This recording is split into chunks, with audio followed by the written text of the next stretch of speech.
وفقنا لما أما بعد السلام علیکم جمیعاً ورحمۃ اللہ وبرکاتہ۔ بزنس ایتھکس آف اسلام کے اس تیسرے سیشن میں آپ کو خوش آمدید کہتا ہوں۔ پہلے دن ہم نے اسلام میں محنت کی عظمت، فقر کی مذمت، سستی اور کاہلی کی مذمت اور اس طرح کثرت طلبی کے حوالے سے، کثرت طلبی کی ممانعت کے حوالے سے جو آیات اور احادیث تھی وہ بیان کی تھی، اور کل ہم نے باقاعدہ بزنس ایتھکس شروع کیا تھا۔ اور سب سے پہلے ہم نے ایتھیکل جو فاؤنڈیشنل ٹیچنگز ہیں قرآن و حدیث کی، اس کے حوالے سے کچھ آیات اور احادیث بیان کی تھی، جس میں بطور خاص خود رسول مآب صلی اللہ علیہ وآلہ وسلم نے اپنے مبعوث ہونے کا مقصد اتمام مکارم اخلاق قرار دیا ہے۔ انما بعثت لأتمم مکارم الاخلاق۔ پھر ہم نے اس بات کو بھی واضح کیا کہ ایتھکس اور ایٹیکیٹس میں کیا فرق ہوتا ہے، اسلامک ایتھکس کی سورسز کیا ہیں، قرآن، حدیث، سیرت، اور اس کے بعد پھر ہم نے کچھ بات کی تھی کہ in case of ethical violations, اگر آپ کسی بھی معاملے میں ایتھیکل وائلیشن کرتے ہیں تو اس کے کیا حکام ہوں گے، جس میں ہم نے ایک تقسیم بیان کی تھی آپ کے سامنے، حکم مولوی اور حکم ارشادی کے حوالے سے، اور حکم وضعی اور حکم تکلیفی۔ پھر کل ہم نے آپ کے سامنے جو ابتدائی طور پہ ایڈوانس پرچیز یعنی تلقی یا رکبان اور نجش کے حوالے سے کچھ عرائض پیش کیے تھے کہ رسول مآب نے منع فرمایا ہے کہ کوئی دیہاتی کا مال شہری نہ بیچے، کہیں ایسا نہ ہو کہ دیہاتی کو اس کی محنت کا صلہ نہ مل سکے، اور شہری اگر پہلے ہی مال خرید لیتا ہے تو اس کے نتیجے میں منوپلی کر کے مارکیٹ مینوپولیٹ کریں۔ اور وہ تمام باتیں بھی بیان کی تھی کہ یہاں پہ ظاہر مراد وہ نہیں ہے کہ جو سپلائی چین میں ویلیو ایڈیشن ہوتی ہے، جو فارم سے لے کے فوق تک، یعنی ایک کھیت سے لے کر مارکیٹ میں آنے تک کی جو چیزیں ہیں، اس کے لیے پوری لاجسٹکس ہیں، ویئر ہاؤسنگ ہے، اس کی کاسٹنگ کی جا سکتی ہے۔ البتہ شریعت نے منع کیا کہ یہ وجہ نہ بنے احتکار کا یا پھر ڈیمانڈ اینڈ سپلائی کو مینیپولیٹ کرنے کا۔ نجش کہتے ہیں کہ بغیر ارادے کے بولی لگانا، یعنی کوئی شخص چاہتا نہیں ہے کہ ایک چیز خریدے حقیقتاً، بلکہ صرف اس کی قیمت میں اضافے کے لیے وہ بولی لگانا شروع کر دے۔ پھر ہم نے یہ بھی بتایا تھا کہ یہاں پہ آکشن سیل مراد نہیں ہے، یعنی وہ معاملہ جو آکشن ہی کے لیے ہونا ہے، یعنی جہاں پہ مقصد ہی ہے کہ زیادہ سے زیادہ قیمت مل سکے، وہ الگ ہے۔ لیکن اگر کوئی عمومی طور پہ معاملہ ہو رہا ہے تو اس کے اندر نجش کرنا منع ہے، اور یہ حرام بھی ہے۔ اسی طرح سے اپنے بھائی کے سودے پر سودا کرنا، یعنی کوئی شخص معاملہ کر رہا ہے، اس کے معاملے کے دوران خود ایک اور معاملہ کرنے کی آفر کر دینا، یہ مکروہ ہے، اور اگر ایسا کرنا نفع میں اضافے کے باعث بنے اور میرا ارادہ نہ ہو تو پھر حرام ہو جائے گا۔ پھر آج ہم بات کریں گے قسم کھانا۔ یہ عمومی طور پہ پاکستان وغیرہ میں بھی بعض اوقات یہ رجحان ہے، البتہ اگر آپ عرب ممالک میں جائیے، عراق جائیں یا سعودی عرب جائیں، تو وہاں پر وہ ہر چیز کو واللہ سے شروع کرتے ہیں، یعنی واللہ سے شروع کرتے ہیں اور واللہ ہی پہ ختم کرتے ہیں، جبکہ مکروہ ہے قسم کھانا۔ ایاکم وکثرت الحلف فی البیع فإنہ ینفق ثم یمحق۔ کہتے ہیں کہ رسول مآب نے فرمایا کہ خبردار زیادہ قسم مت کھاؤ، کیونکہ زیادہ قسم کھانے سے عین ممکن ہے کہ تمہارا رزق بڑھ جائے، روزی بڑھ جائے، تجارت میں اضافہ ہو جائے، لیکن اس سے برکت ختم ہو جاتی ہے۔ اب یہاں پہ یہ بات واضح رہے کہ یہاں پہ جو قسم سے مراد ہے یہ سچی قسم ہے، کیونکہ جھوٹی قسم کھانا تو ویسے ہی حرام ہے، تو یہاں پہ جھوٹی قسم کھانے سے نہیں روکا گیا، وہ تو علی الاطلاق حرام کام ہے۔ لیکن اگر کوئی شخص سچی قسمیں بھی کھائے یا ضرور سے زیادہ قسمیں کھائے تو یہ بات پسندیدہ نہیں ہے۔ اسی طرح سے ہورڈنگ کہتے ہیں احتکار کرنے کو۔ قرآن مجید میں احتکار خصوصی طور پہ سونا اور چاندی کے حوالے سے جو آیت ہے وَالَّذِينَ يَكْنِزُونَ الذَّهَبَ وَالْفِضَّةَ وَلَا يُنْفِقُونَ فِي سَبِيلِ اللَّهِ، کہ وہ لوگ جو سونے اور چاندی کا ذخیرہ کرتے ہیں اور اسے اللہ کی راہ میں خرچ نہیں کرتے، تو قیامت کے دن اسی سونے اور چاندی سے ان کے جسموں کو داغا جائے گا، یعنی جلایا جائے گا۔ یہاں پر اب ابتدا سے لے کے آج تک تھوڑی سی فقہی بحث ہے اس کے اندر۔ روایات میں ابتدائی طور پہ 4 چیزیں جن کے احتکار کو منع کیا گیا۔ احتکار یعنی جمع کر لینا، ذخیرہ اندوزی کرنا، لیکن ذخیرہ اندوزی کیوں کرنا؟ تاکہ ضرورت کے وقت مہنگا بیچا جا سکے۔ یہاں ذخیرہ اندوزی ویئر ہاؤسنگ کے برابر نہیں ہے۔ ویئر ہاؤسنگ ایک مرتبہ ہوتا ہے کہ ایک شخص کسی بھی چیز کو ایک سرٹین کوانٹٹی میں جمع رکھتا ہے تاکہ ٹائم کے حوالے سے یا جتنی ضرورت ہو اتنی وہ مارکیٹ میں دے سکے، ڈیمانڈ اینڈ سپلائی بھی میچ ہو سکے، ایسا نہ ہو کہ سپلائی زیادہ ہو جائے تو پرائس ہی نیچے آ جائے اور ایسا بھی نہ ہو کہ سپلائی بالکل نہ ہو اور ڈیمانڈ بہت بڑھ جائے اور یا پھر شارٹیج ہو جائے.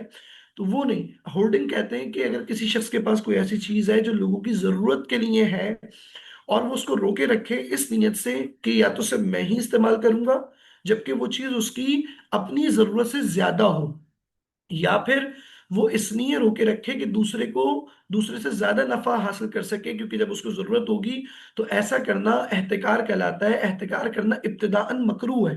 یعنی احتکار کرنا چار چیزیں ابتدائی طور پہ بیان کی جاتی ہیں، مثلا گندم، کھجور، یا جو ابتدائی یعنی جو بنیادی ضرورتیں تھیں اس دور میں. جبھی بعض فقہا نے احتکار کو چار چیزوں کے لیے حرام قرار دیا ہے، باقی چیزوں کے لیے احتکار یعنی ذخیرہ اندوزی کو منع نہیں کیا، ضرورت کی اشیاء. البتہ آج کے فقہا کہتے ہیں کہ یہاں احتکار سے مراد ضرورت کی اشیاء ہوگا، نہ کہ صرف گندم اسپیسیفک ہوگا. یعنی ہر وہ چیز جو ضرورت کی ہو جائے. این ممکن ہے کسی وقت میں ماسک پہننا جیسے کووڈ 19 میں ایک بہت بنیادی ضرورت بن گئی تھی اور مارکیٹ سے ماسک ایک مرتبہ شارٹ ہو جائیں. ایک مرتبہ تو یہ وجہ ہو سکتی ہے کہ سپلائی کم ہے.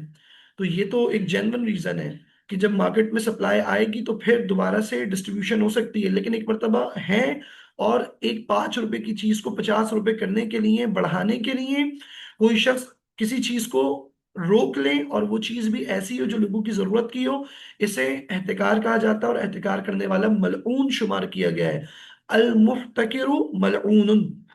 اسی طرح سے مولا امیر المومنین سے ایک روایت ہے، کن مقتدرن ولا تکن محتکرن، قدرت والے ہو جاؤ ذخیرہ اندوز نہ بنو.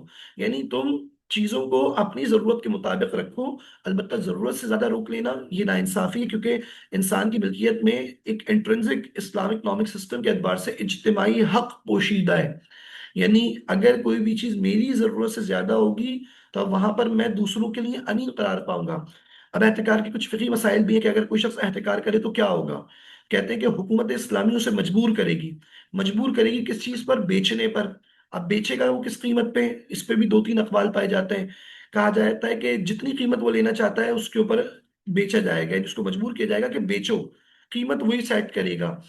لیکن اگر وہ قیمت بہت زیادہ ہی مجحف ہو یعنی بہت ہی مہنگی کر کے بیچ رہا ہو تو کہتے ہیں کہ اس صورت کے اندر حکومت کو حق حاصل ہے کہ وہ اتنی قیمت پر مجبور کرے اسے بیچنے کے لیے جتنی قیمت نارمل شمار کی جائے. ایسا نہیں ہے نارمل سے مراد کہ جو نارمل کنڈیشنز میں ہو، یعنی اس پیک ڈیمانڈ کے اندر مثلا کوئی 10% پروفٹ بڑھ جائے گا تو 10% پروفٹ کے ساتھ بیچ سکتا ہے، 50% پروفٹ کے ساتھ نہیں بیچ سکتا.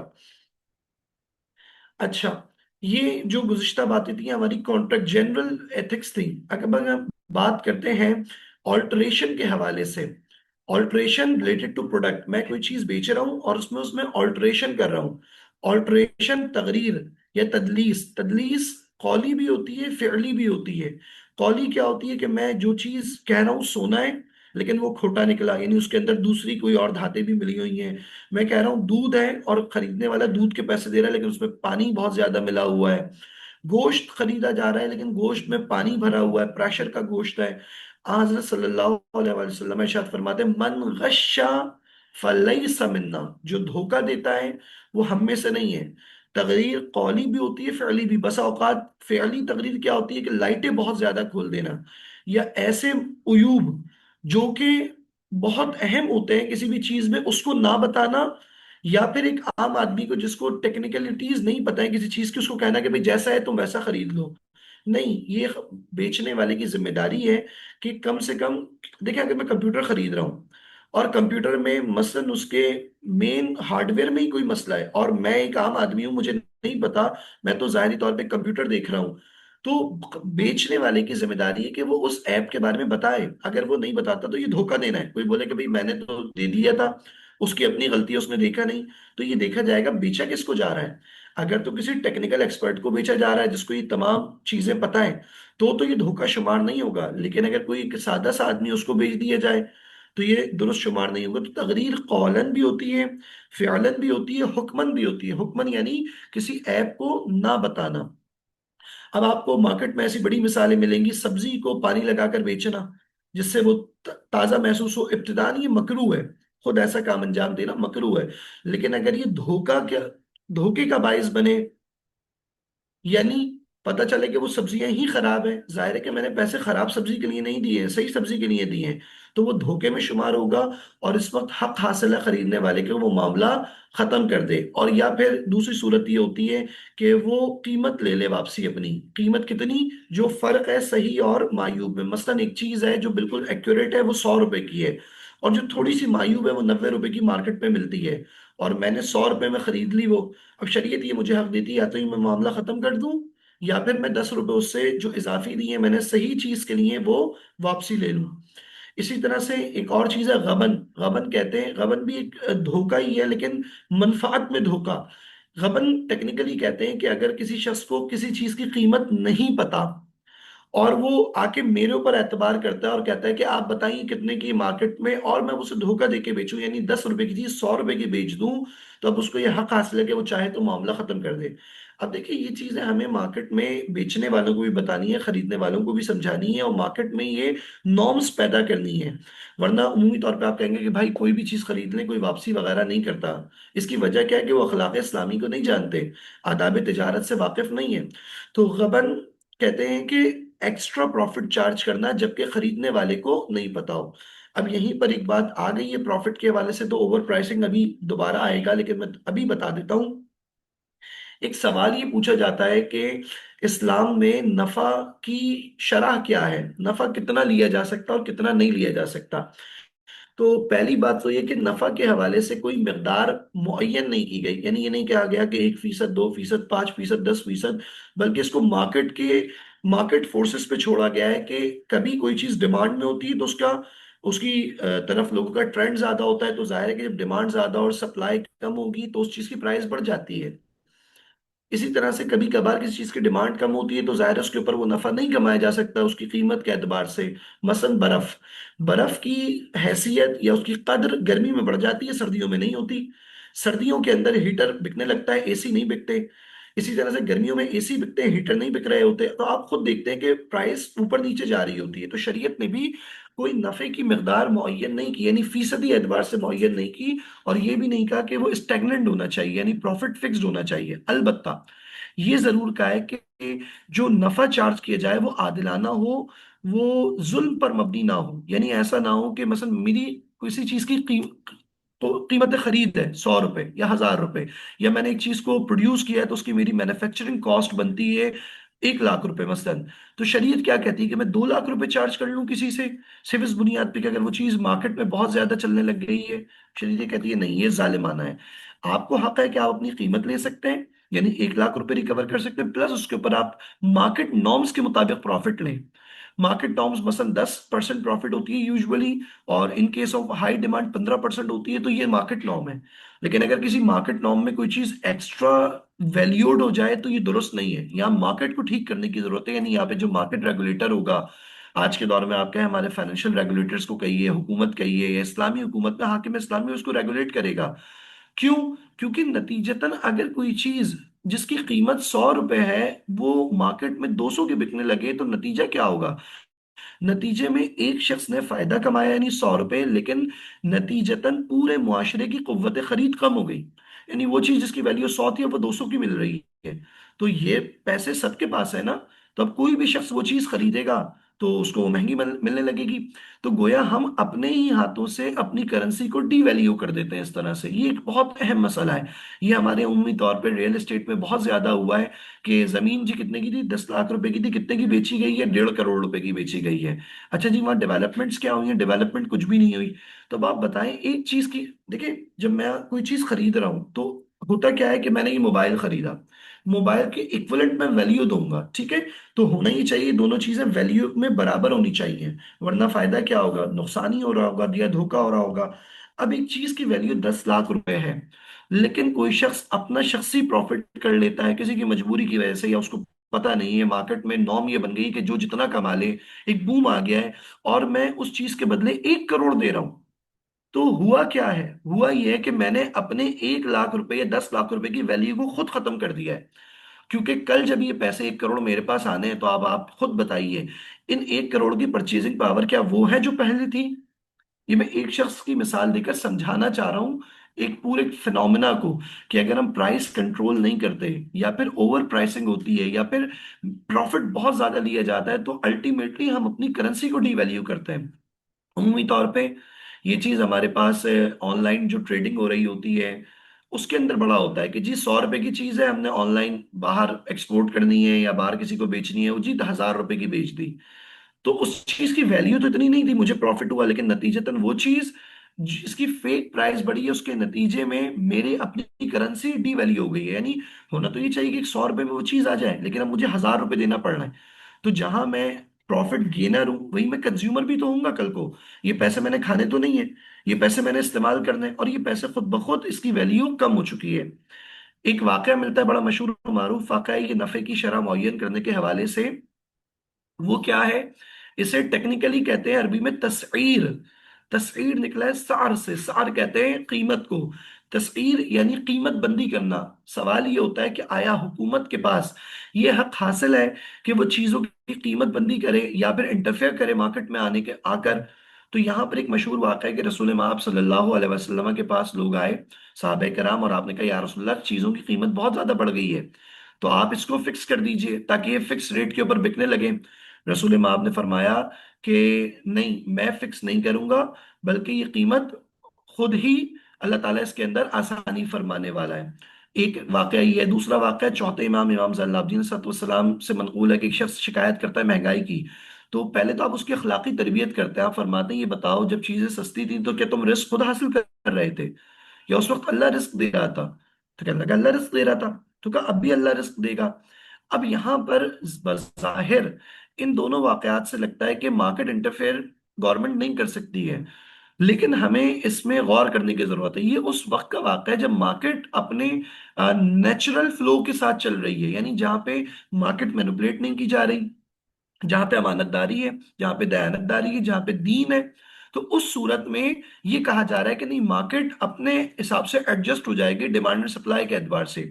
لیکن اگر کہیں مارکیٹ کو مینپولیٹ کیا جائے, کہیں پہ فیک ڈیمانڈ کریٹ کی جائے, کہیں پہ فیک پرائسنگ کی جائے, انڈر ویلیو کیا جائے چیزوں کو, تو یہاں پر اب حکومت اسلامی کی ذمہ داری ہے کہ وہ مارکیٹ کو کریش نہیں ہونے دیں, وہ مارکیٹ کو بہت زیادہ آؤٹ نہیں ہونے دیں, مارکیٹ کو مینج کریں, مارکیٹ سینٹرک نہ ہو جائیں. یعنی حکومت ہی مارکیٹ کو مینج کرے گی کہ حکومت ہی کر سکتی ہے, نہیں بلکہ حکومت ان کی فیئر پرائسنگ کرے. یعنی وہ یہ دیکھے کہ کسی بھی چیز کی پیداوار میں کتنی قیمت لگتی ہے, اس کے اوپر کتنا ریزنیبل پروفٹ ہوتا ہے, اس کے اوپر اور کون کون سی اخراجات آتے ہیں, مثلا لاجسٹکس کا, اس کو صحیح رکھنے کا, ویئر ہاؤسنگ کا وغیرہ وغیرہ, اور پھر ایک ریزنیبل پروفٹ کے ساتھ اتنی قیمت اناؤنس کرے کہ جس کے اندر پروڈیوسر کے لیے بھی نفع ہو اور کنزیومر بھی اس کی پرچیزنگ پاور رہے.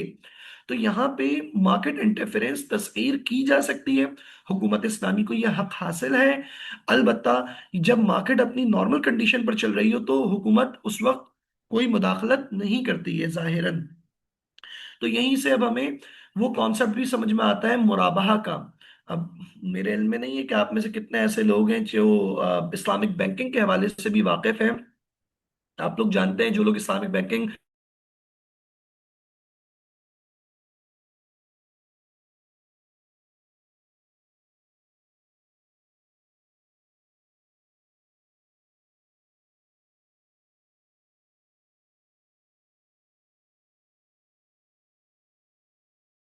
اس پروڈکٹ کو پڑھیں تاکہ آپ لوگ مارکیٹ کو لیڈ کر سکیں. اسلامک بینکنگ میں ایک پروڈکٹ ہے جسے ہم کہتے ہیں مرابحہ. آواز آ رہی ہے؟ مرابحہ ایک از اے کائنڈ آف سیل, ایک ایسی قسم ہے بیچنے اور خریدنے کی جس میں بیچنے والا قیمت کا اور نفع کو بیان کر کے بیچتا ہے. یعنی آپ عمومی طور پر مارکیٹ میں جائیں تو کیا ہوتا ہے بھائی کتنے کی ہے, 100 کی ہے, یا فکس پرائس ہوتی ہے کہ بھائی 1000 روپے کی ہے. یا پھر کیا ہوتا ہے آپ بارگین کرتے ہیں کہ بھائی کتنے کی ہے, 100 کی ہے, کتنے کی دے دیں گے, 100 ہی کی دیں گے. آپ کہیں دو لوں گا میں تو کہ 95 دے دیجیے گا, کہا کہ نہیں مجھے بہت زیادہ چاہیے میں تو آپ سے ہمیشہ لیتا ہوں. تو اب بیچنے والا بائر کے اعتبار سے اپنے نفع کو لے رہا ہوتا ہے, کسی سے 5 روپے نفع کماتا ہے, کسی سے 10 روپے کماتا ہے, کوئی اس کا ریگولر کسٹمر ہوتا ہے تو اس سے ممکن 1 روپے نفع کما کر بھی دے دے, اور کبھی کوئی ایک ہوتا ہے تو اس سے 5 روپے بھی نفع لے لیتا ہے. اسے کہتے ہیں مساومہ, بھاؤ تاؤ کرنا. اس کے مقابلے میں ایک معاملہ ہوتا ہے جس کو ہم کہتے ہیں مرابحہ.